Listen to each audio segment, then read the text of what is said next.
Okay, so we have completed the chapter number 5. So we'll start with the chapter number 6 today. Very interesting and I'll say very practical also this chapter. Okay, let's begin. I'll start with the prayer. Somakyanathivirandasya Gyananjana Shalakaya Chakshurunmilitam Yena Tasmai Shri Gurave Namaha Nama Om Vishnupadaya Krishna Prasthaya Bhutale Srimate Bhaktivedanta Swaminiti Namane Namaste Saraswati Deve Gaurvani Pracharine Nirvishesha Shunyavadi Paschati Deshtarine Shri Krishna Chaitanya Prabhu Nityananda Shri Advaita Gadadhara Shri Vasati Gaur Bhaktaranda Hare Krishna Krishna Krishna Hare Hare Hare Rama Rama Hare Hare. All right, so we're going to start from the chapter number 6 today. Okay, so we're reading chapter number 6, and those of you who want to read the verses, I'll give you a chance. You'll have to please raise your hands. Please keep your hands raised so that I can call you out,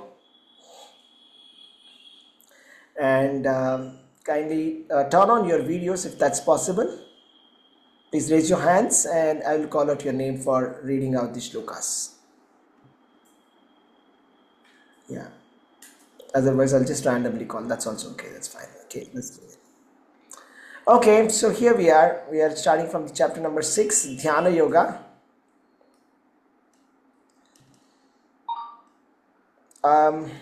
Let's see, verse number 1. Yes, Praveen Prabhu, Hare Krishna. Yeah, please go ahead and read this verse.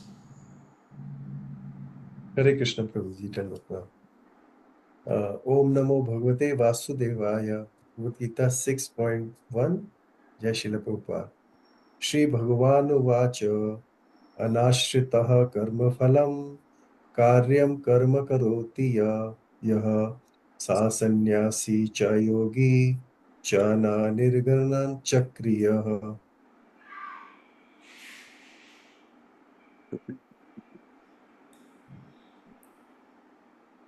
Translation by Srila Prabhupada Ki Jai. Translation. The Supreme Personality of Godhead said, one who is unattached to the fruits of his work and who works as he is obligated in the renounced order of life, and he is the true mystic. He is the true mystic. He who lights no fire and performs no duty.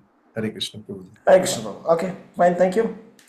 Okay, so let's try to understand this verse. Okay,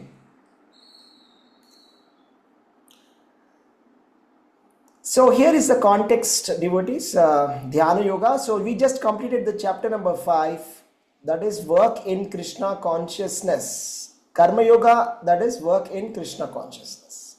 Correct? That was the chapter number 5. And we saw in the last one verse also that there was a link between the Karma Yoga and the Dhyana Yoga also. We saw the link, isn't it? So let's just go back and just see that link. Okay, so that was here.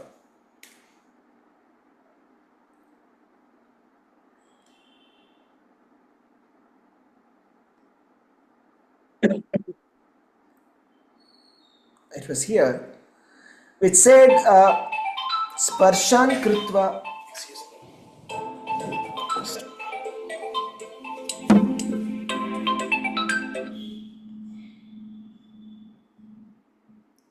Sorry. So this said, this verse 27-28, which said that shutting out all the external sense objects, keeping the eyes and vision concentrated between the eyebrows, suspending inward and outward breaths within the nostrils, and thus controlling the mind, senses, and intelligence, the transcendentalist aiming at liberation must become free from liberation. Must become free from desire, fear, and anger. One who is always in this state is certainly liberated.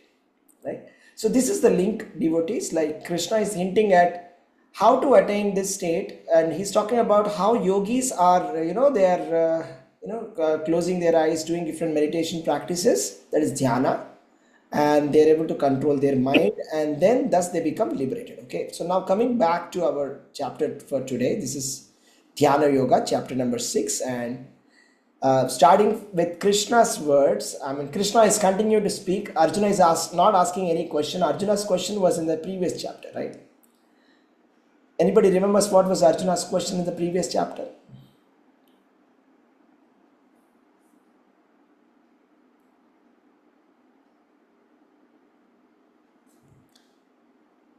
What did Arjuna? Whether to renunciate work or whether to work in Krishna consciousness. Yeah, work in devotion. Which one is better?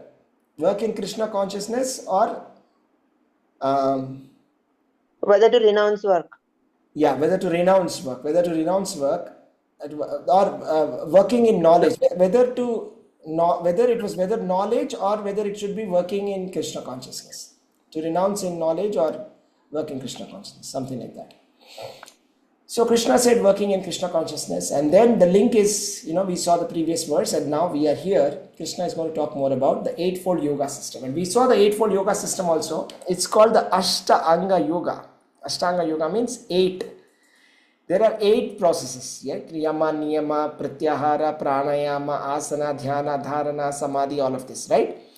Okay, so let us begin. So here the thing is, first of all, Krishna is saying one who is unattached to the fruits of his work and who works as if he is obligated is in the renounced order of the life, and he is the true mystic, not he who lights no fire and performs no duty.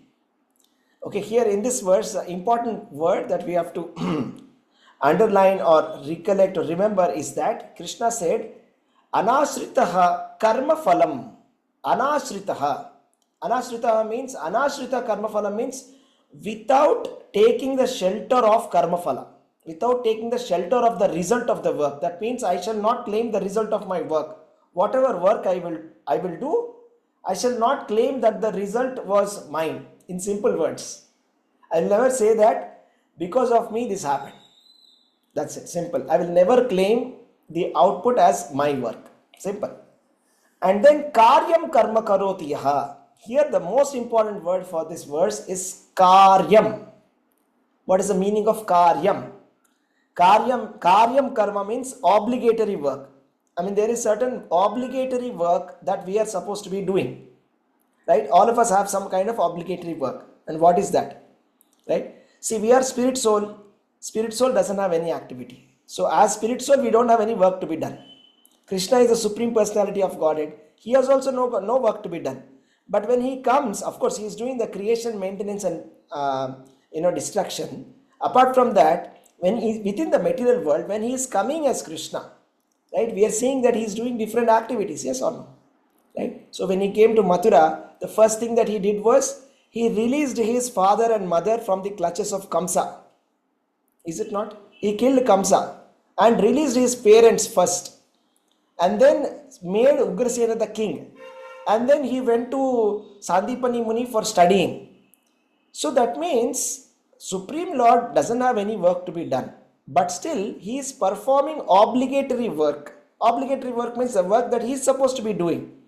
So as long as he was there in the Vrindavan or in the Gokul Dham, so he was acting like a cowherd boy. He was doing the activities that a Vaishya is supposed to be doing, right? And as soon as he came to the Mathura, once he realized that now he is the son of Devaki and Vasudeva, he is a Kshatriya.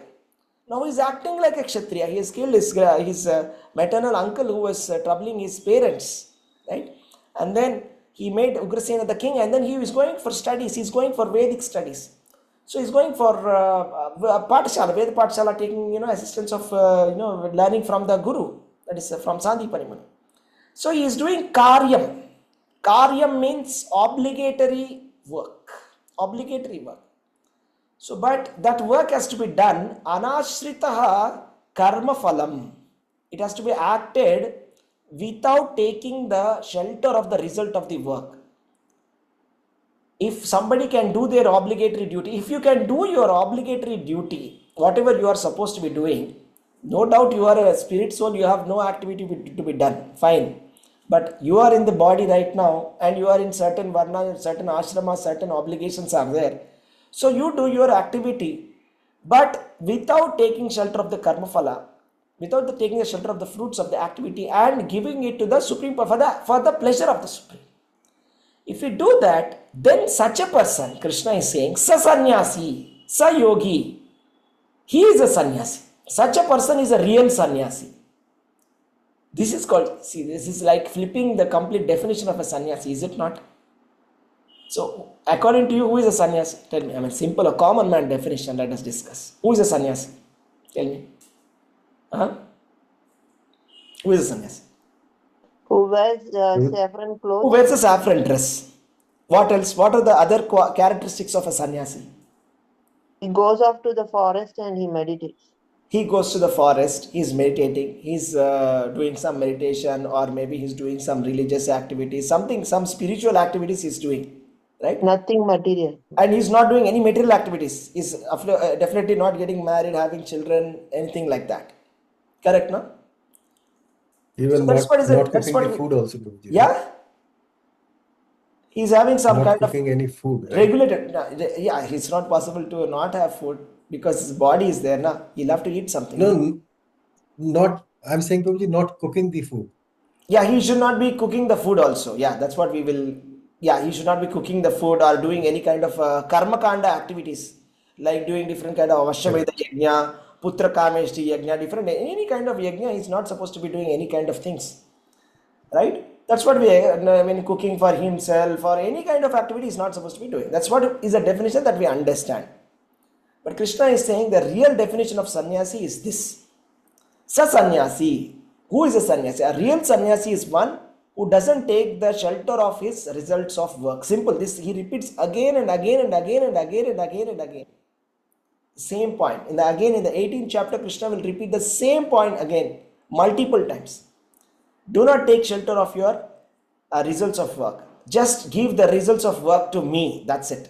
And if somebody does it, he is a sannyasi. He doesn't have to wear a kaupida, doesn't have to wear any kind of. This is external. Understand? Sannyasa is an external dress. It's bahya.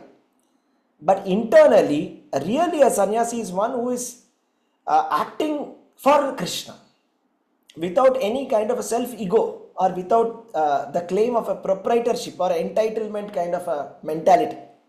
And Krishna is saying, sa sannyasi cha yogi cha. Not only is sannyasi, he is yogi also. When you think of yogi, what do you think of a yogi? What is the definition of a yogi according to you? When you think of a yoga and yogi, what comes to your mind immediately as a common man? Tell me. He meditates and he is Meditation. basically. Somebody who is Yes. doing meditation, okay, somebody who is in an ashram, sitting on a tiger skin, in some, maybe in an ashram or maybe in some kind of Himalayas, near Himalayas, right? Sitting in some cold place, sitting and doing some breathing practices, maybe he's upside down, doing some kind of yoga system, right? That's what we think.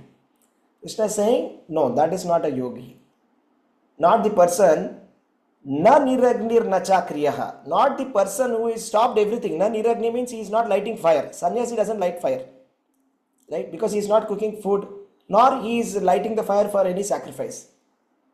He is only into transcendental consciousness. Maybe he'll get some fruits and he will eat it, boil without even boiling them, like that. But Krishna is saying, no, that's not a sannyasi. Na niragnir nacha kriyaha. Not somebody who is doing akriya means somebody who has no duty, who is not doing anything, just sitting like that. That is not a sannyasi. That is not a yogi. The real yogi or real sannyasi is one who acts in Krishna consciousness. Right? So everybody in this world acts to maintain their family. Yes or no? So there is some kind of self-interest for everybody. Everybody has a self-interest and they're working for that sense gratification. That means mainly everybody is after sense gratification. That means we want to make our senses happy somehow or the other. And therefore we have some desires and we are chasing that desires. Right? So when we act in Krishna consciousness, it is the opposite of enjoying the fruits of work. Acting in Krishna consciousness means not taking proprietorship, giving away everything for Krishna. That means mentally renouncing. It's not physically renouncing, doesn't necessarily mean. That means to work in perfect knowledge. When you work in perfect knowledge that I am the part and parcel of the Krishna, I am working for the whole body. Okay, I am not working for my satisfaction. I am working for Krishna's satisfaction. So just like we see nationalistic feeling means what? So there are soldiers, army officers, they say that I'm working for India. I'm doing it for India, I'm doing it for the government of India, like that. So there's a nationalistic spirit, correct? This is a spiritual spirit. Just extend it to Krishna. Now you're saying, I'm doing it for Krishna. Okay, it's not that I'm doing it for my selfishness, I'm doing it for the pleasure of the Supreme. That is the consciousness that Krishna is saying you should have. That is the universal consciousness. Universal one. I'll tell you one story, okay? Chaitanya Mahaprabhu one day, he went into an ashrama. There was a sannyasi who came outside. Okay, at that point of time, Chaitanya Mahaprabhu was not a sannyasi yet. Okay, he was Gauranga. He was householder. And then the sannyasi called him inside and said, please come. You're looking so nice, so beautiful. Please come inside, young boy. Please come inside. Then Gauranga Mahaprabhu paid obeisances to the sannyasi and said, oh, great sannyasi, let me pay obeisance. He came inside and he said, then the one lady came from inside. Okay, and then this sannyasi said, okay, tell me what is it that you would like to take. Would you like to take some drink or would you like to take some food? I'll tell her to bring. Then he was surprised. Oh, who is she? So he said, she is my friend. That's it. Okay, she's my friend. And what is that drink? What is it? What is it that you're offering me? He said, you don't know this? Well, this is some kind of a special drink. It's like a fermented fruit juice, and when you drink it, you feel very pleasure. It's like that. Okay. So is it really intoxication? Is it an alcohol? Gaura Mahaprabhu asked. Yes, it is. Then Chaitanya Mahaprabhu, Gaura Mahaprabhu ran from there first. He ran and he jumped into the Ganga. And he said, I've seen, such a sinful activity I've done. I've seen this fellow today, that I've seen such a donkey sannyasi, right? So donkey sannyasi, actually, and one more, in the conversation, Chaitanya Mahaprabhu tells him that, see, the real purpose of life is to surrender to Krishna.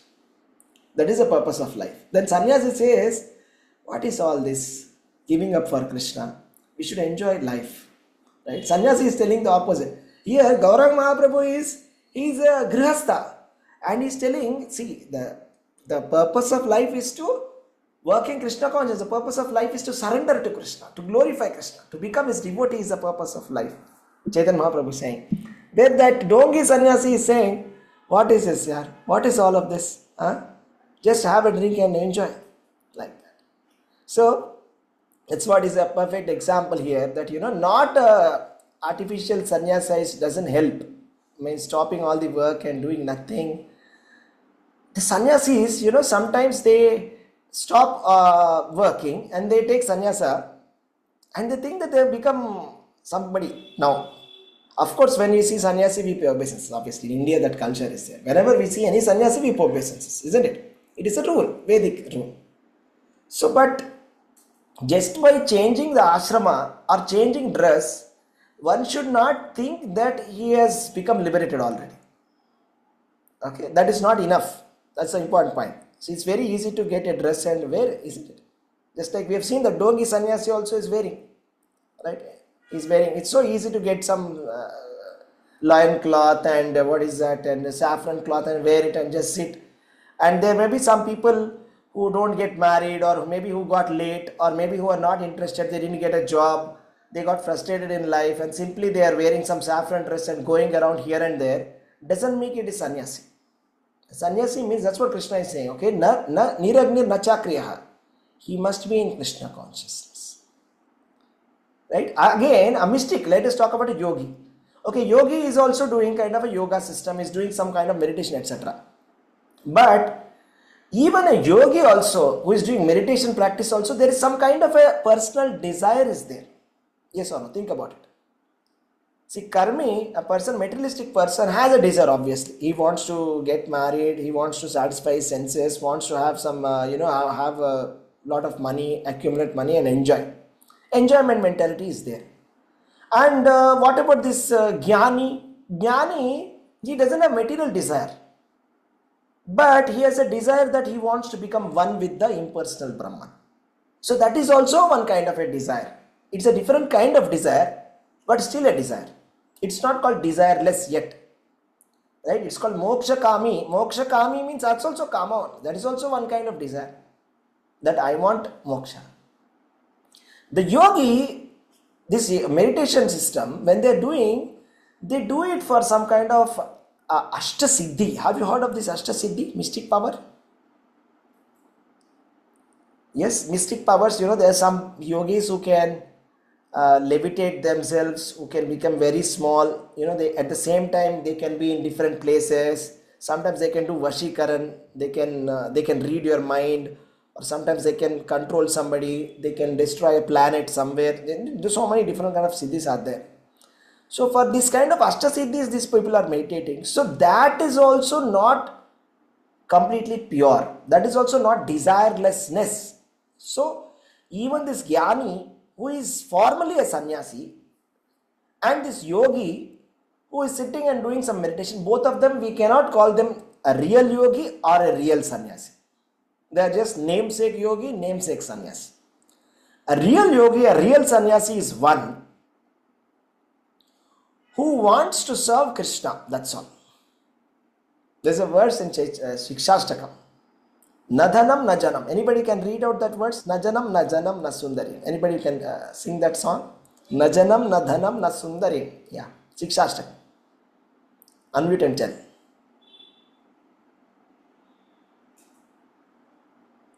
Shikshashtakam. Hare Krishna. Yes, Mataji, please go ahead. न धनं न जनं न सुन्दरी कवितां वा जगदीश्वकामये मम जन्मनि जन्मनीश्वरे भवदात् भक्तिरवैतुकी त्वयि. Hare Krishna. Hare Krishna. Thank you, Mataji. Very nice. So this translation means, O Almighty Lord, I have no desire to accumulate wealth, na dhanam, nor to enjoy beautiful women, na janam, na sundarim, nor do I want any number of followers. Kavitam means I don't want to become a big scholar and write some very nice literary books and become a big great author. No. Mama janmani Ishware bhavatat bhakti rahaituki tvayi. What I want only is the causeless mercy of your devotional service in my life, birth after birth. So here Chaitanya Mahaprabhu is saying birth after birth. Mama janmani Ishware. Even if I have to take birth, it's okay. Mama janmani. I am ready to take any number of births. That's not a problem at all. But I only want your service. I should be always in your service. So this is called desirelessness. Are you understanding? This is called as desirelessness. Everybody clear here? What is desirelessness? What is the perfect yogi, perfect sannyasi? What is the topmost expectation? Clear? Yes, Prabhuji. Let's go to the next verse. Okay. Who wants to be reciting this verse? Yeah. Somehow. Yes, please. Next verse.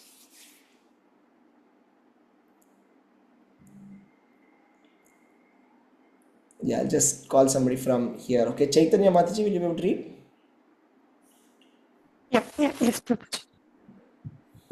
Yam sannyasam iti prahur tam viddhi pandava nahi asanyastak sankalpo yogi bhavati kaschana.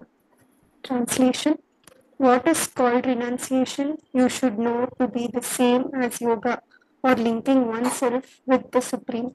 O son of Pandu, for one can never become a yogi unless he renounces the desire for sense gratification. Hare Krishna, Prabhuji. Hare Krishna. So, more or less, this is a repetition of what we heard in the last chapter also, isn't it? Krishna said, Sankhya Yoga Pratak Balav, Karma Yoga, there's no difference between Sankhya Yoga and Karma Yoga. Right? So, similarly, a yogi and renunciate, sannyasi and yogi, whatever is sannyasa and yoga is the same, one and the same. Okay, so it says here, yoga yam sannyasam iti prahur yogam tam vidhi pandava nahi asanyasta sankalpo yogi bhavati kaschana. Okay, so asanyasta sankalpo means sankalpa means desire. So unless one gives up desire, we cannot call such a person as a yogi. So if a person is still having a desire, we cannot call such a person as a yogi. Okay, let's go through this a little bit. Okay, sorry, okay.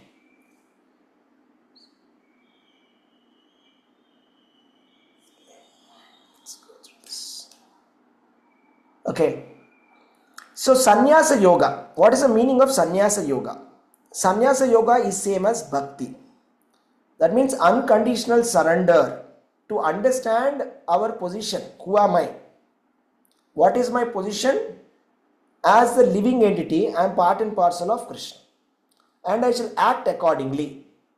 So if we simply understand our identity and understand that we are the energy of Krishna, right? And then there are two types of consciousness that we can have. That's what we are repeatedly saying. Either we can be in Maya or we can be in Krishna consciousness. So when we are trapped by material energy, as long as we are thinking I am the body, and as long as I am thinking this body is mine, and the relatives connected with this body are mine, right? And whatever I have possessed, this is mine, like me and mine. In this mentality, if we are there, this is called conditioned state. But Krishna consciousness is the opposite state, where we are thinking that everything belongs to Krishna. I am nothing. I am part and parcel of Krishna. We are not thinking from a false ego point of view. We are thinking everything belongs to Krishna. Whatever Krishna has given me, it is Krishna's. It is God's energy. I am just an energy. I am just a servant of Krishna. Right? This is called as Krishna consciousness. Two types of consciousness are possible. So what happens is, when somebody is in Krishna consciousness, all kinds of sense gratificatory activities will be given up. So a Krishna conscious person will not be wanting to enjoy his senses, which is not aligning with the purpose of Krishna. So for example, a normal man wants to eat something very nice, or wants to enjoy something which is beautiful, or hear something very nice, etc. But a Krishna conscious person would not do any of that. He would not eat anything without offering it to Krishna. Actually, first of all, he would be thinking, let me satisfy Krishna by preparing these nice dishes. And even if the person is eating some nice dishes which are prasadam, that's still not counted as selfishness or sense gratification, because he is with the consciousness that I am eating what Krishna has eaten. Are you understanding? This is something that Krishna has taken, something that Krishna has left. This is remnants of Krishna. Remnants of Krishna that I am eating. That consciousness is eating. Okay, I'll tell you something very interesting. So what happened? This is I think couple of years ago. Okay, our Guru Maharaj, His Holiness Jayapataka Swami Maharaj, had come to Bangalore. He had come to one public place. Okay, there was a very nice program. I don't recollect at this point of time. He came to one public place and he delivered one nice program. And along with me, my friends also had come, and we all had come with our family. We had come. And then Guru Maharaj was giving lecture, all the programs were going on. Okay, so in between, when we came outside, they were distributing some prasadam. Everybody were going nearby and saying, oh, here is a prasadam, here is a prasadam, these are remnants, they were saying. I didn't understand. I asked, what is this remnant? What is the meaning of remnant? What's going on here? So they said, this is from the plate of Guru Maharaj. So Jayapataka Maharaj had his lunch. So from his plate we have taken. So this is his uchishta. That means his remnant. We are offering to the devotees, his disciples, like that. So then we all take it. Oh, is it? Wow, wonderful. So please give me. Is it available? Then they gave. And then we all took. Because it is said that Vaishnavera uchishta. That means that's a great pure devotees remnants will purify us. So it said there are three things. One is the dust of the lotus feet of a pure devotee. Dust of the lotus feet of a pure devotee. And then another thing is the uchishta. That is, remnants of a pure devotee. Third thing is association of a pure devotee. These three things can transform a person. So when we were taking that food, we were not thinking like, oh, this is some sweet, this is some hot, or what is the taste of this? Does it have salt or not? Is it tasty? No, we are not thinking like that. When we are thinking, oh, this is Guru's Uchishta, that consciousness. Right? So it's a different consciousness with which we are eating the food. Similarly, when we eating our food, when we offer it to Krishna and eat it, we should be eating it with that Krishna conscious mindset. That oh, this is what Krishna has taken. The Supreme Lord has eaten this food and we have got a chance to eat his remnants. So with that mood of surrender, we should be eating food. So when you are eating like that, right, that is not a material kind of eating. That is not considered as sense gratification. Are you understanding now? It may be kachori, it may be puri, it may be anything which is very nice, very tasty. Doesn't matter. You can't call it sense gratification because you are eating in a different level of consciousness. It's all about consciousness. Are you all understanding? Is it okay? Yeah. Yeah. Okay. So that's the consciousness. Okay. So therefore, what Krishna is saying is change your consciousness. Just change your consciousness. That's called Mat-chitta. Krishna says Mat-chitta. Mat-chitta translates to Krishna consciousness. Mat-chitta. Mat means Krishna. When Krishna is saying Mat means my consciousness, when he's saying Mat-chitta. Chitta means consciousness. Mat-chitta. Mat-gata prana. Many times he says Mat-chitta. Be Krishna conscious. So therefore, a person who is fully in that consciousness is simultaneously a sannyasi and yogi. So whatever this jnana process, yoga process are automatically served in Krishna consciousness. So when we spoke about the chapter number 3, chapter number 4, chapter number 5, Krishna was speaking about advanced knowledge, jnana. When we spoke about the 4th chapter, which was the jnana yoga. 5th chapter was acting in Krishna consciousness, and Krishna was talking about perfect knowledge, how we have to surrender to a guru, get the knowledge from guru, and what is perfect knowledge and how a liberated person behaves, all of that. So the purpose of this jnana and the purpose of this yoga is automatically served in Krishna consciousness. So when we become Krishna conscious, automatically we will get all the transcendental knowledge. Automatically we will become a very advanced yogi also. The purpose of meditation system, yoga system, is for focusing our mind, to control our mind, isn't it? That will be achieved very easily in Krishna consciousness. And the purpose of jnana is to attain perfect knowledge, to understand what is matter, what spirit. We will understand that also in Krishna consciousness. So simply, the idea is that we have to give up our selfish consciousness. I want to satisfy myself, this kind of consciousness, me, my family, my relatives, my community, my friends, my followers, this consciousness to supreme consciousness, right? So supreme consciousness, right? So a Krishna conscious person has no desire for any kind of sense enjoyment. He is only acting for the enjoyment of the supreme, right? Therefore, all the purposes are perfectly served by the practice of Krishna consciousness. Like I said, you see, a very nationalist person is a very Desha Bhakta, nationalistic person, right? He's always thinking, okay, what is it that there's a slogan which says, what is it that the country has given me? Don't ask that. Just ask, what is it that I have given to my country? You heard of that, right? So this is like, that is Desha Bhakti consciousness, Desha Bhakti. It is a nationalistic consciousness that I want to serve my nation. I am doing everything for the nation. So I am ready to give up my life for the nation. This is nationalistic consciousness. If we simply extend that to Krishna consciousness, that is spiritual consciousness. So if you say that, I have nothing of my own accord, nothing of my own desire, I have no desire at all of myself. Whatever I am doing, I am only doing it for Krishna. For the pleasure of Krishna. Even if Krishna is not going to reciprocate, I am okay with that. Right? And if Krishna is if he is not giving me what I want, it's okay with that. I don't mind. I will only serve Krishna. That's it. I will not expect anything from Krishna. This is Krishna consciousness. So such a person, he may be doing anything. He is still a sannyasi, he is still a yogi. So technically, he is saying Arjuna, Krishna is saying to Arjuna, if you can fight this battle in this consciousness that I'm fighting this war. I'm going to be killing Bhishma, right? Going to be killing Drona, right? I have to kill so many millions of people. He has to be a warrior. If you simply think that, okay, I'm doing it for the satisfaction of Krishna, Krishna wants it to be done, I will do it. Karishye vachanam tava. I shall just do what you are saying. Just tell me what should I do. That's it. Nimitta matram bhava savyasachi. I shall just do what you are saying. Karishye vachanam tava. If you just simply can get that consciousness, if Arjuna can get that consciousness, Arjuna is the true sannyasi, he is the true mystic. He is the sannyasi, he is the yogi, not the person who is simply wearing a dress, getting some name, taking one danda and saying, okay, I am this Swami. Right?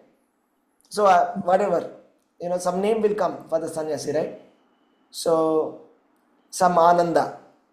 So, they will say, okay, this Ananda Swami, that Ananda Swami. I am having a stick, I am having a dress, I am sannyasi. No, that is not a sannyasi. Arjuna is a sannyasi, Arjuna is a yogi. If Arjuna simply agrees what Krishna is saying.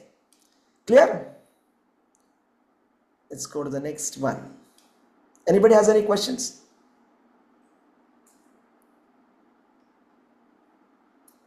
Okay. Prabhuji, I have a question. Yes, please. You actually meant to say saffron clothes and danda for a dongi, right? But because there are many real sannyasis also, Prabhuji, who What we is the need to meaning of a respect. real sannyasi? That's what Krishna is giving definition of a real sannyasi. Yeah, but they Listen. also could be in, Krishna consciousness, having renounced their material life. So we Simple. cannot If they make are, a. if they are, then they are real yogis. If they are not, they Yes. are not. That's it. Yeah. It's simple, as simple as that. If they are in Krishna consciousness, that Yes. I am just a part and parcel of Krishna, I am just serving Krishna, then they are real sannyasi. It doesn't matter whether Yes. they are wearing a dress or not, also. It doesn't matter. Okay. They could still wear and be a good sannyasi, and Of course, they because can. we have so many monks who are very good sannyasis. Of course, there can be. There are many, obviously. Yes. Obviously. So very nice. Of course, there are We many should sannyasis. be careful with the dongi sannyasis. See, the definition of dongi, that's what I'm saying. Krishna is extending the definition of a dongi. See, for us, the dongi sannyasi definition may be somebody who is not following the principles of sannyasa. That's it.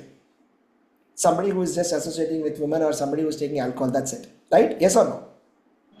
Yes, but now we have understood in a different way that is explained in the book. He's extended that definition to a Yes. little bit more. He pushed that definition a little bit more. That's it. Yes. Yeah, that's Yes, it. Prabhuji. Thank you so much, Thank Prabhuji. you very much. Hare Krishna. Yes, Devi Nair Mataji, can you read this question? Yes, Prabhuji. Hare Krishna. Text 3. Arurokshor munir yogam karma karanam uchyate. Yoga ruddhasya tasyaive sama karanam uchyate. Hare Krishna, Prabhuji. The translation. Translation. For one who is a neophyte in the Eightfold Yoga system, work is said to be the means. And for the one who is already elevated in yoga, cessation of all material activities is said to be the means. Yes, Hare Krishna. Thank you. Hare Krishna. It's a nice purport. We'll go through that. It's a small one and very enlightening purport. I want a volunteer.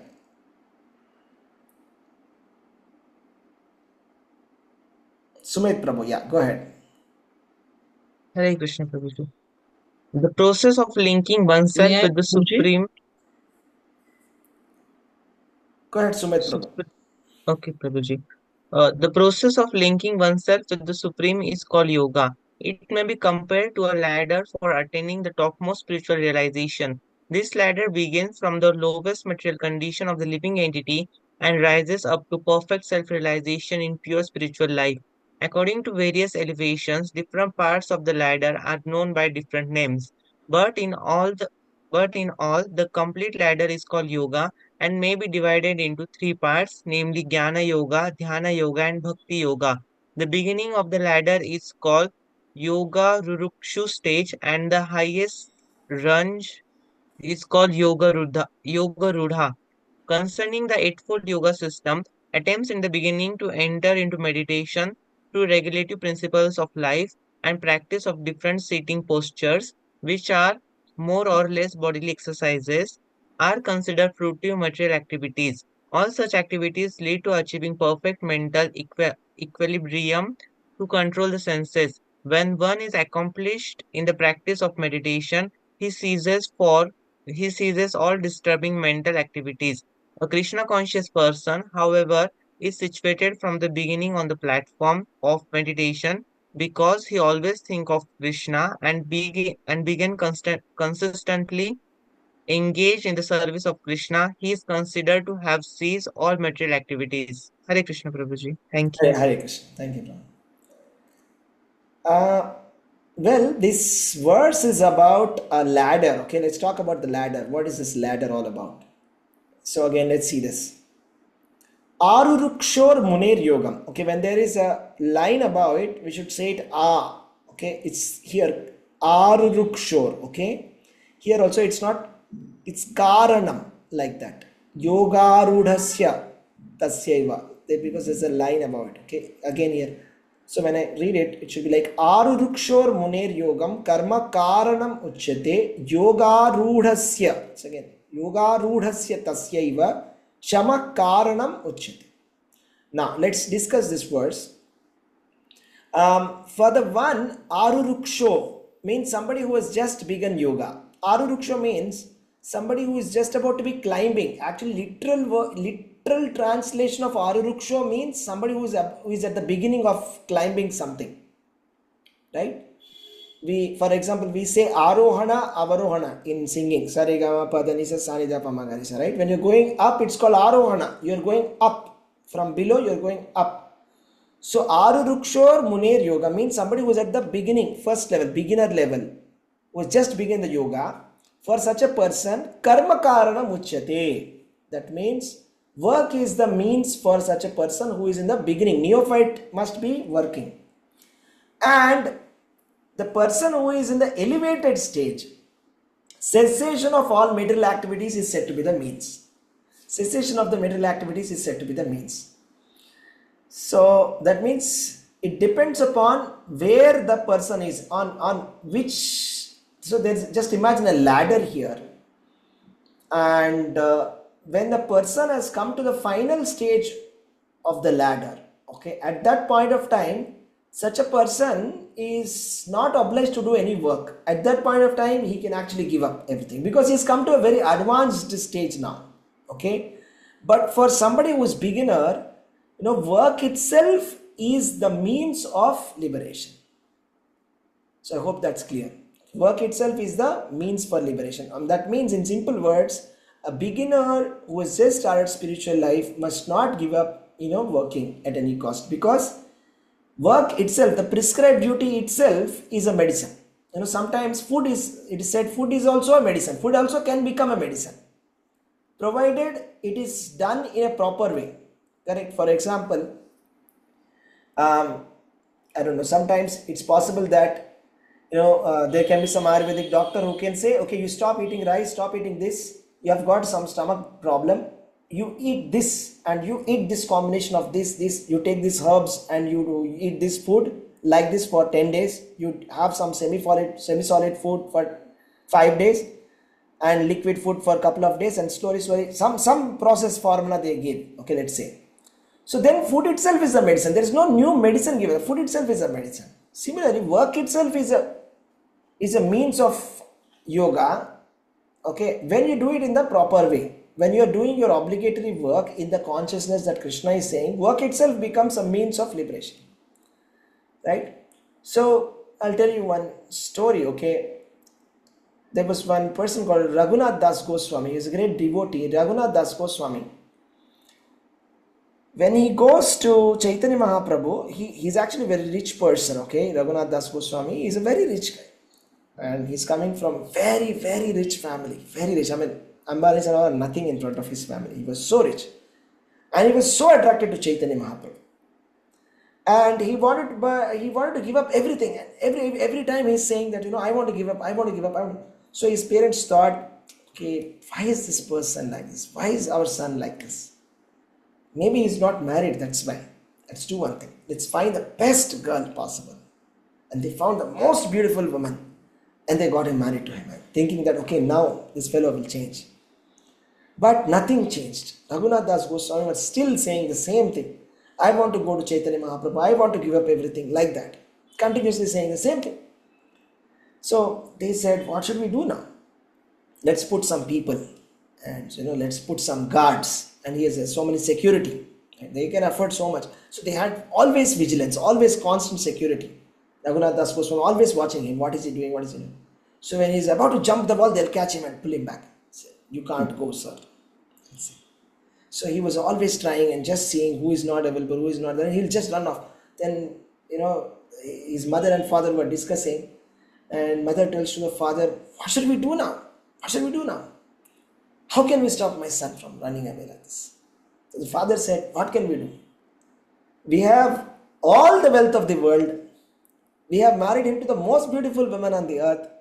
But still he is so much inclined to go to Chaitanya Mahaprabhu. How can we stop him? I can't tie him like that, like an animal. Right? One day he's going to run away. So he runs away to Chaitanya Mahaprabhu and he says, Chaitanya Mahaprabhu, that please accept me and your service. I want to give up everything. Then Chaitanya Mahaprabhu says, no, you're not at that level of maturity where I can accept you. Okay? What you have to do is, you go back home and do your duties, whatever householder activities that you're doing. You do it in Krishna consciousness. You do everything perfectly well, nicely. Just in Krishna consciousness you do. Okay? Go now. So he'll go back and then he'll start doing his duties, and their parents are surprised. Hey, what happened to our Raghunath Das Goswami? He suddenly become like a normal person. He's okay now, is it? What's the thing? What has changed? Right now he's acting like a normal grihastha. He's doing everything very nicely, perfectly. But his consciousness, it is a different level. His consciousness is a Krishna consciousness. You are understanding? The same person come back doing all his duties, but now he is in a different consciousness. He's following according to what Chaitanya Mahaprabhu said. Okay? So of course there's an extension to this story, what happens to him afterwards, etc., etc. But let's not take that. It's out of the context from here at the moment. Let's continue here. Okay? So, there is a ladder. Just imagine a ladder here where there are 3 rungs. Rungs are like, steps. The first step is called Jnana Yoga. Second step is called Dhyana Yoga. Third step is called as a Bhakti Yoga. So, person who is in the first step, Jnana Yoga, he is called as Yoga Rurukshu stage.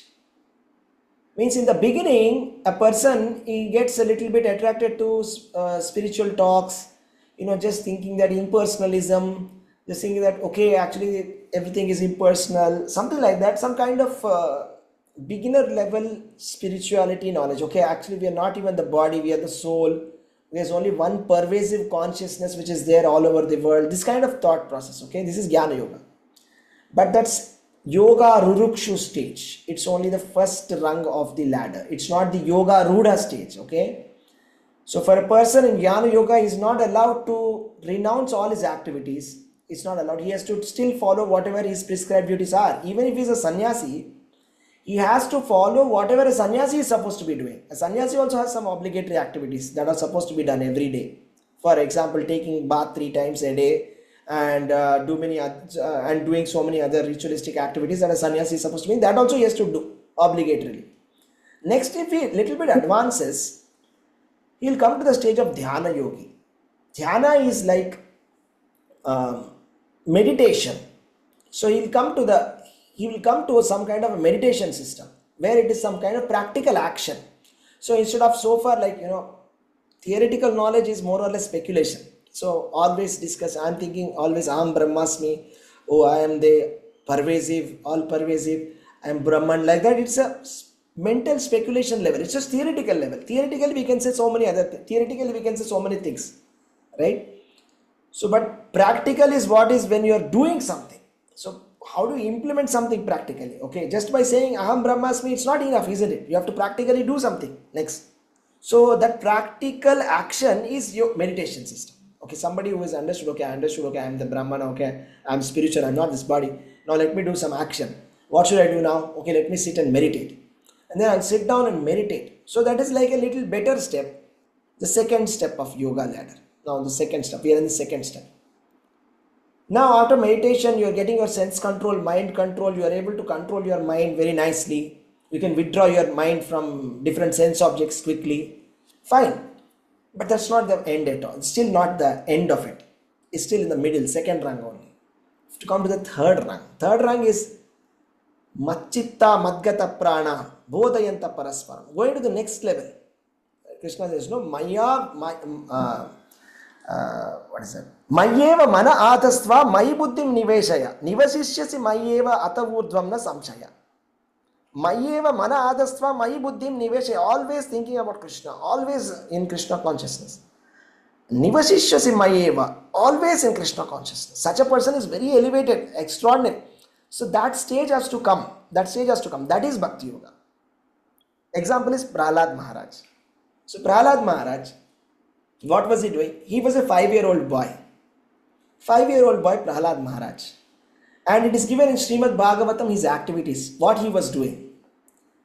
First of all, his qualities are described. He is a very nice boy who knew how to deal with different kind of people. With superiors, he used to deal with respect. With his equals, he used to do friendship. With his inferiors, he used to be merciful. And he used to be very submissive towards the elders, etc. And then what else? He used to be always thinking about Krishna. Sometimes he used to be singing the names of Krishna. He'll be sometimes singing, Kirtan of Krishna, singing about him. And sometimes he'll be dreaming about different leelas. Sometimes he'll be enacting different leelas of Krishna. Just like, he'll imagine that, okay, I am Varaha now and let me take this earth. Okay, this is the earth, and he'll be acting that pastime. Sometimes he'll be laughing loudly. Like a madman, he'll be laughing. Suddenly he'll remember something nice about Krishna and he'll start laughing. Sometimes he'll be rolling on the floor also. Sometimes he'll be crying. Sometimes he'll be crying in ecstasy. He'll be thinking, oh, such a beautiful Lord. Krishna is so kind. He's so kind that even though I am born in the family of Asuras, Krishna is still agreeing to, give me his consciousness. Krishna has agreed to give I've heard the knowledge of Krishna consciousness from Narada, even when I was in the womb of my mother. He's so kind. Krishna, like that, he's crying. So this is called Yoga Aruda stage, right? He is in the highest stage. Okay.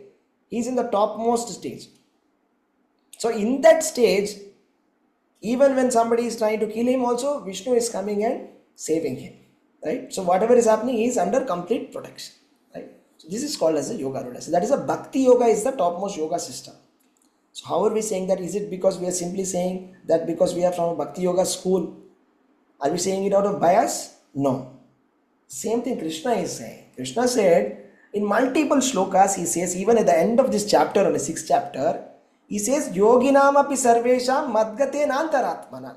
Shraddhavan bhajate yomam samayukta tamomata. He says, among all the yogis, the topmost yogi is Krishna conscious person, or somebody who is always bhajate mam, who is always in Krishna consciousness. Such a person is topmost yogi, like Prahlad Maharaj. He is the topmost yogi. Different types of yogis are there, but this person, Bhakti Yogi, is the best. Krishna says multiple times. Even if you want impersonal liberation, Krishna says, Mam chayo avyabicharena bhakti yogena sevate sagunan samatityaitan brahma bhuyaya kalpate.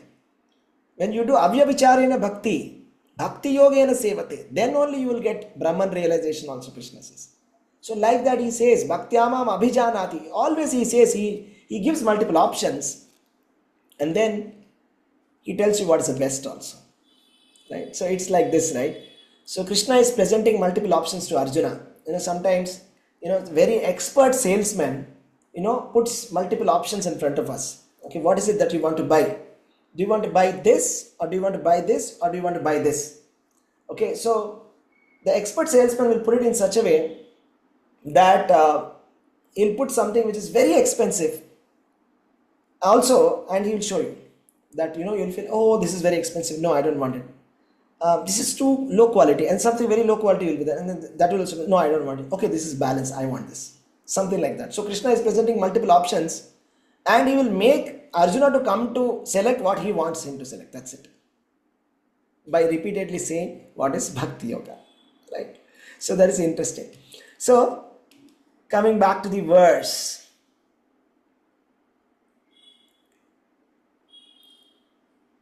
a Krishna conscious person is the Yoga Ruda stage. It's like Prahlad Maharaj, always thinking of Krishna, constantly engaged in service of Krishna. He is considered to have ceased all material activities. So whatever activities that he is doing is at a completely different level, okay? So for example, I'll just tell you two stories. What happens is one day, there were some brahmanas who were doing fire sacrifice. Krishna and his friends were feeling hungry at that point of time. So Krishna and Balaram say, you go and ask those brahmanas to give some food, because it's a time for giving that kind of yajna prasad. Go and ask. So they will go and ask Krishna, Balaram feeling hungry, please give us some food. But the brahmana, they did not even they acted as if they have not seen. They were just like that. So then they come back very disappointed and say, Krishna, we asked, but they did not give, they did not even respond. We felt so bad. They acted as if they have not even heard us. We go and ask their wives. Then these children will go to the wives and say, Krishna and Balaram are hungry, please give us some food. Then they immediately, oh, Krishna and Balaram are hungry.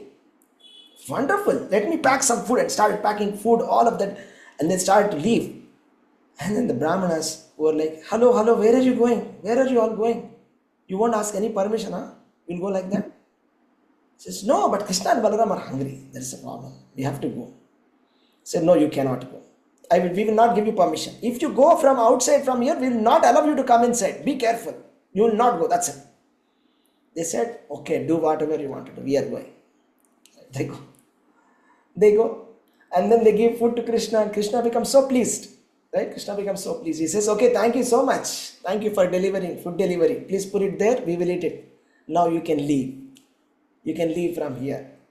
Right? So then they say, no, we don't want to go back. We don't want to go back. Because our husbands are, we don't want to be with them. We just want to be with you. Just allow us to be staying here. He says, no, you can go. Just go. Then they will leave. Right?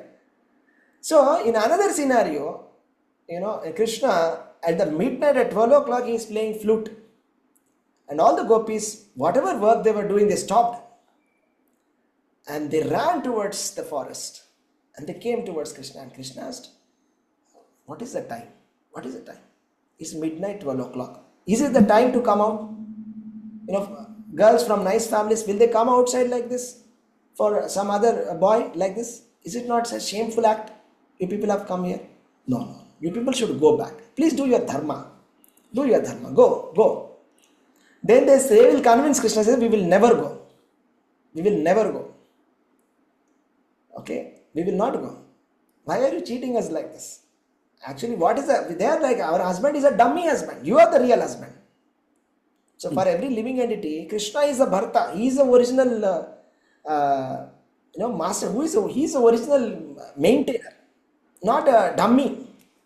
Right? Who is a namesake. So real father, he say Krishna is the Mata, Krishna is the Pita, Krishna is the Bharta, Krishna is everything for us actually. They have the complete realization. So Krishna did not deny them. Krishna did not say go away. Right? So this is a different level. Understand now what is Yoga Ruda stage means? Completely different level. Completely was come to a different level. At that stage, such a person has no obligation, no obligatory activities to be done. Okay, this person has to do this kind of ritualistic activity, this person has to do this kind of activity, that kind of thing. Nothing is there for such a kind of a Krishna conscious person. It's completely transcended. He has come to the topmost level. Okay? Is that clear?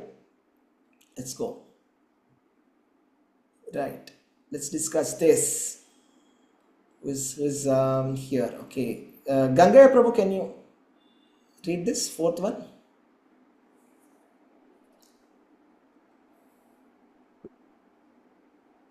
Fourth, Fourth. text fourth, Prabhuji. Yes, Prabhu. Okay. यथा हि निरतो देहो न कर्म अनुसो व्यथा सर्व संकल्प संन्यासे yoga yuddha tapochatam tapochatem. Translation: a person is said to be elevated in yoga when, having renounced all material desires, he neither acts for the sense gratification nor engages in productive activities. Hare Krishna Prabhuji. Hare Krishna. Thank you very much. Okay, the purport is small. We'll ask someone to read. Any volunteers to read the purport? Jayanti Mataji, you read? Hare Hare Krishna. Krishna. Yes, please. Please read the purport. Yeah. When a person is fully engaged in the transcendental loving service of the Lord, he is pleased in himself and thus he is no longer engaged in sense gratification or in fruitive activities. Otherwise, one must be engaged in sense gratification. Since one cannot live without engagement, without Krishna consciousness, one must be always seeking self-centered or extended selfish activities. But a Krishna conscious person can do everything for the satisfaction of Krishna and thereby be perfectly detached from the sense gratification. One who has no such realization must mechanically try to escape material desires before being elevated to the top rung of the yoga ladder. Hare Krishna. Hare Thank you. Krishna. Hare Krishna. Thank you, Mataji. So the point is to come to the level of Bhakti Yoga, the pure devotional service. It is not possible that everybody can come to that stage. Okay. So generally, people are having some kind of materialistic conception. So the first level for them will be to come to the stage of Jnana Yoga stage. That is easy. If a person is completely materialistic, if you tell them you're not the body, okay, and you're a spirit soul, okay, this is material, this is spiritual, okay, it's at one level, okay, that's one level. The next level is, okay, now you meditate upon the supreme. That's next level. The third level, Bhakti Yoga, is na dhanam na janam na sundarim kavitam va jagadisha kamaye mama janmani janmani ishware bhavatat bhaktirahaitu kitve. That is complete surrender to Krishna. So that means now my life is surrendered to Krishna and whatever I do, it is for the pleasure of Krishna. That is Bhakti Yoga. Right? So that is Shravanam Kirtanam Vishnu Smaranam Navavida Bhakti. Always hearing about Krishna. Always chanting about Krishna. Always worshipping Krishna like that. Just like Prahlad Maharaj. Right? Or the gopis. So, and people may not be able to come to that level directly. Actually, it is very difficult. It is possible if we are in touch with the pure devotees. By Krishna's mercy, we got the association of pure devotees by this transcendental society created by Srila Prabhupada. Otherwise, we will have to go through all of this ladder system. Right? First, you have to meditate upon the Virat Rupa of the Lord. And then first you have to be worshipping the Virat Rupa of the Lord, and then worship on the Paramatma, meditate upon Paramatma, and then come to the Krishna, Bhagavan stage. Brahman, Paramatma, Bhagavan. In many lifetimes also, it's not in one lifetime. Okay, this is not such a quick thing to happen. And means after many lifetimes, yogi will come to Krishna consciousness. After a many lifetime, a jnani will come to Krishna consciousness. Krishna said, Bahunam janmanam ante jnanavan mam prapadyate vasudeva sarvamiti samahatma sudurlabhaha. Means a jnani comes after Bahunam janmanam ante, after many births. Jnanavan, somebody who is having knowledge, jnani, will come to the stage where he will say Vasudeva sarvamiti, Krishna is the Supreme Lord. Samahatma sudurlabhaha. After you come to the stage of Vasudeva Sarvamiti, the Krishna is everything. I believe that Krishna is the Supreme. That is Vasudeva Sarvamiti. Such a person is called Mahatma. That is Krishna's definition. Krishna is saying such a person is Mahatma. Sudurlabha is very rare also. It's not possible for anybody to get such kind of people. They are very rare. Pure devotees are very rare. So, It's not possible to come to the pure devotional stage. It's not so simple. But until then, we may have to take up this kind of systems, whatever systems that Krishna is going to explain now about the yoga system, the meditation system of controlling one's mind. Okay, so let's see what's the system here. Is there anybody who can read the text number 5? Yeah, I'll read, Prabhuji. Yeah, please read it from your book if it's possible. So there's some problem with my screen. Yeah. 1 minute. Uddharet atmanatmana natmana avasatyate atmanaiva atmaiva vai atmaiva hai atmano atmaiva pur atmana. Translation: one must deliver himself with the help of his mind and not degrade himself. The mind is the friend of the conditioned soul and his enemies as well. Hare Krishna, Prabhuji. Hare Krishna. So let us say rapid fire question for all of you. Can you tell me how many times the word Atma has repeated in this? Let's see who gets this first.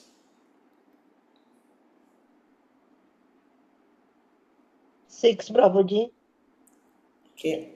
Other answers? How many times has the word Atma repeated in this verse? Yeah? 7 times, Prabhuji. 7. Okay. 7 times. 7 times. Let's see. Uddharet Atmanatmanam. 2 in the first one. Natmanam avasadayet. 3 in the second line. Atmaiva hi Atmano bandhur. Plus 2. 5. Atmaiva ripuratmanah. 2. 7. Interesting, right? So Atma has been used 7 times. So Sanskrit is such a powerful language. It's the mother of all languages. And the word Atma has been used. And another interesting point about this word Atma is Atma doesn't necessarily mean soul always. Okay? In Sanskrit, we have words which can mean according to the context. According to the context, the word changes. Isn't it? So just like, for example, in Hindi we have a word kal. So kal can mean yesterday, it can mean tomorrow also. Depends upon the context where it is used, isn't it? Similarly, Atma is like that. Okay, let's see here. So what is Krishna talking about when he is talking about Uddhared Atmanatmanam? Uddhared Atmanatmanam. He's saying you have to deliver your Atma with the help of your Atma. So what does Atma here mean? Okay. Does it mean mind? Does it mean body? Or does it mean the soul? Mind, body and soul. Both of them, 3 of them are called Atman. Natmanam avasadayet. We should not be degrading ourselves. Atmaiva hi Atmano bandhu. Okay. Our mind is our best friend. Atmaiva ripuratmanaha. That means our mind itself is our enemy. So how did you come to a conclusion that here in this word Atma is mind, here Atma means body, here Atma? So that is possible with the help of context. Okay. In the context here, in this chapter, Krishna is talking about mind control. The entire chapter, Krishna theme is how to control your mind. Okay. Here is a textbook which teaches you how to control your mind. And this is what he's saying. One must deliver himself with the help of his mind and not degrade himself. The mind is a friend of the conditioned soul and his enemy as well. Okay. So, let me tell you one thing up front, a little bit spoiler alert for you. What's going to happen is Krishna is going to explain in detail about this Dhyana Yoga system, how to control the mind. To such an extent that Arjuna will give up. He will say, this system, whatever you have proposed is impossible. I can't take it. This is not for me. Please tell me something else. Then Krishna will switch to the Bhakti Yoga. Like I told you, an expert salesman, he presents some options which are impossible. Right? Which is something which is impossible. Right? For example, I'll tell you. One day what happened was, right, Prabhupada, he was discussing with one of his disciples. Okay, and he was discussing with one of his disciples, and he was saying, okay, let us make this person as the president of this temple. Then everybody started saying, no, he may not agree. He may not agree to become the president of this temple because he's got a family, he's got a job, he's busy, and he may not be agreeing. We are very much doubtful. He doesn't agree to this. Okay, let us see. Let him come and I'll discuss with him. And then his disciple comes in. Okay, and Prabhupada says, well, I've thought something about you. Okay, and Prabhupada, and then the disciple said, Prabhupada, please tell me what I should be doing. Okay, whatever you say, I will do. Okay, please tell me what I'm doing. I think you must take sannyas. It was like a bomb for him. Like, what? I should take sannyas? I'm just married and I'm a householder. Prabhupada, I can't take sannyas. It's impossible. I cannot take sannyas. Please, Prabhupada, I can't do this. Please tell me anything else. Anything else I will do it. Please tell me what should I do.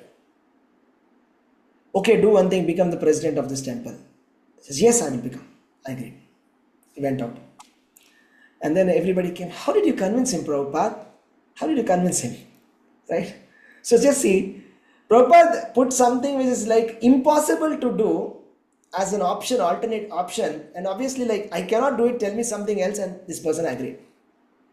Right? Something like that, this entire chapter, after we are going to discuss for the next couple of weeks, we will also feel like this is impossible. This is just impossible. Just like Arjuna, we will also feel the same thing, frustrated. It is impossible. Okay, we will see that. And I will ask you the same question. How is it practical for you or not?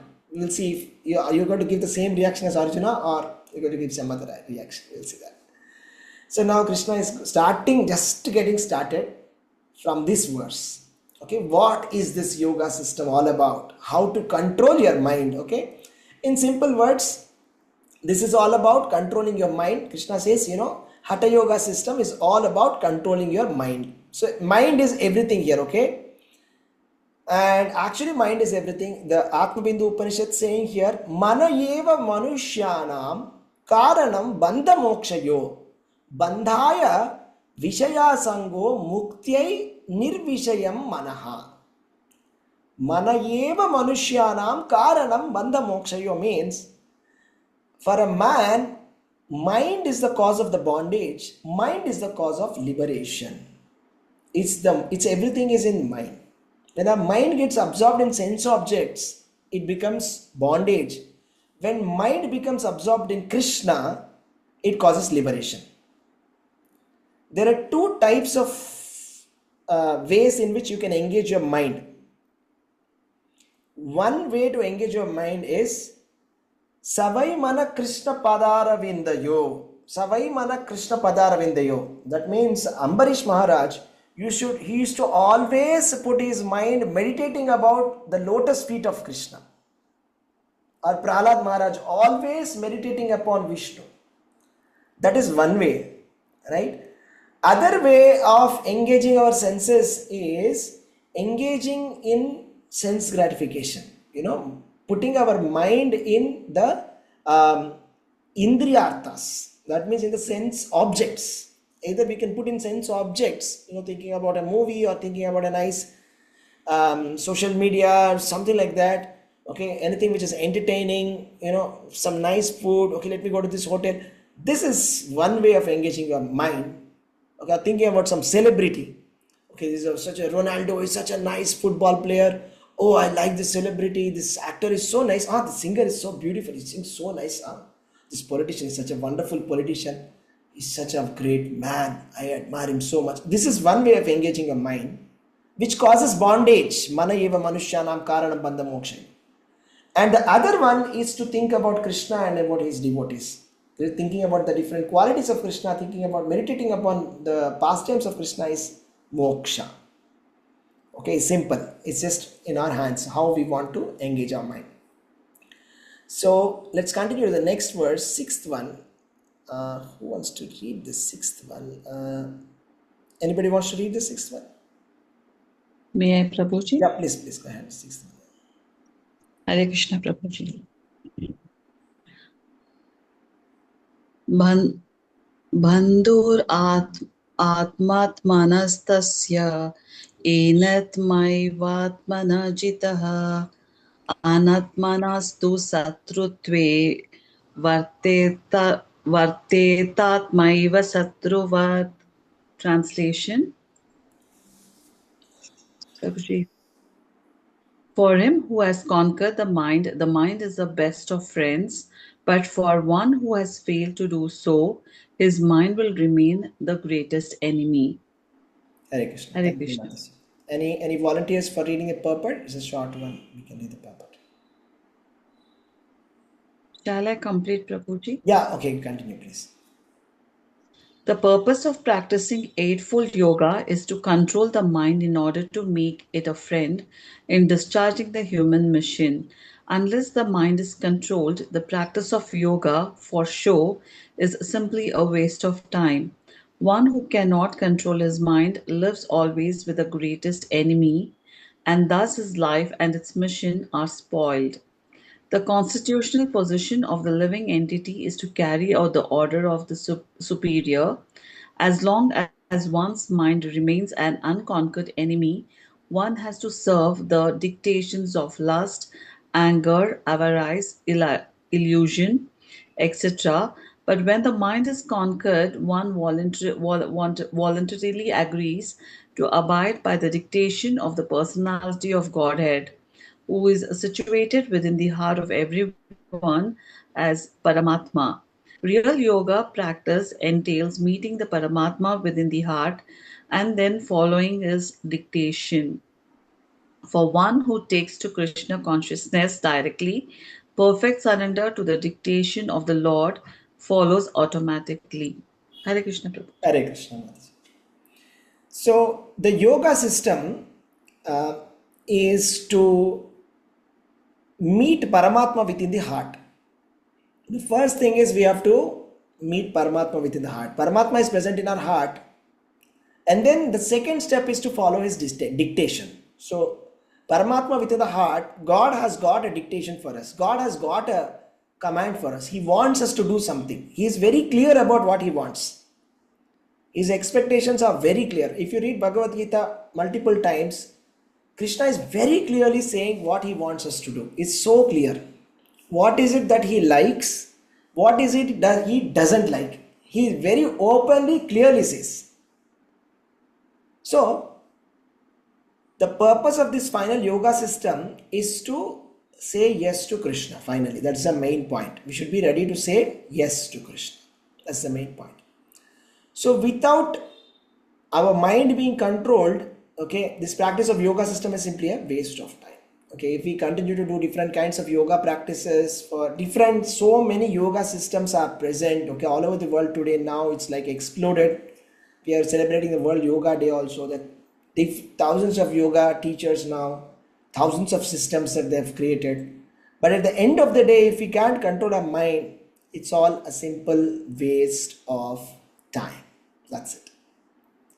Because it's given here, when you control your mind only becomes your best friend, right? What's the difference between those people who succeed and those people who fail? They have some kind of patterns. So who is their enemy? It's not their friends, it's not their family, it's not their situation. It's just their mindset. How many of you agree to what I'm saying? Yeah, it's just their mindset, okay? If your mindset is okay, you're a winner.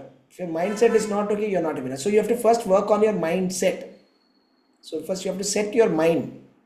Then everything will be fine. Because unless we have that mind properly set, that mind itself will be the greatest enemy for us. It will be giving us unproductive suggestions and whatever you want to say. It will continuously bombard you with different wrong inputs. But if you can conquer, then it's the best of your friends. It's like your best friend who is giving you very nice guidance, It's always telling you some nice things. It's telling you some materially, it will give you some productive things. Okay, don't waste time. Don't waste all time on the social media. Stop it and do something productive. Okay, just do what you are supposed to be doing today. Something like this mind will say. Spiritually, it will say, okay, why don't you go to Krishna's temple now? Why don't you chant now? Now that you are anyways, no work is there to be done, right? So why don't you chant extra rounds? Why don't you open proper lecture and hear? Why don't you open Bhagavad Gita and hear? If your mind is prompting, You know, you have a best friend with you. You should be very thankful to your mind. If your mind is saying that. If your mind is saying the opposite, who has seen all this? Let's just relax. Let's see some social media. Let's see something on YouTube. Something interesting would have come. If mind is saying, okay, who has seen heaven? Who has seen hell? What is all of this? It's all nonsense.